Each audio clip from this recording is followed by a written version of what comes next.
serum nakakatanggal ng spots, ng scars, at kumikinis talaga yung face natin. Eto, pwede tayo gumamit nito. Vitamin C po yan. At for face and body na to, ang ganda nito, Mi. Ang amoy niya as in lemon talaga. Yes, opo, lemon na lemon ang amoy niya. Kaya naman, Mima, pwede natin gamitin to ng lotion. At Mi, napakalambot sa balat nito. 5-speed whitening na po siya. Tinry ko muna talaga bago ko share sa inyo. Ang ganda sa balat, napakalambot.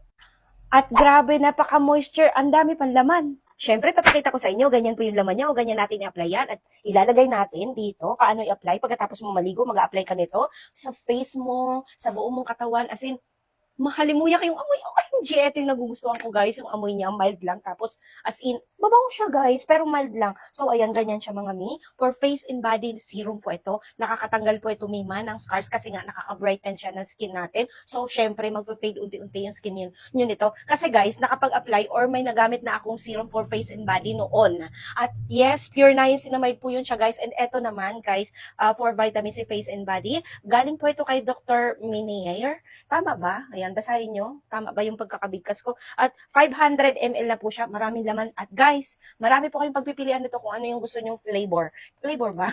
Basta yun na yun. Lemon kasi yung kinuha ko. Merong iba't ibang klase po nito variant. Yes, opo. Bahala na lang talaga kayong mamili. Guys, maganda po yan sa balat natin. As in. Mura lang yan. Sa ganito kalaki. Kaya naman, check out nyo na mga Mi. Try nyo na din. Nagustuhan ko din talaga siya.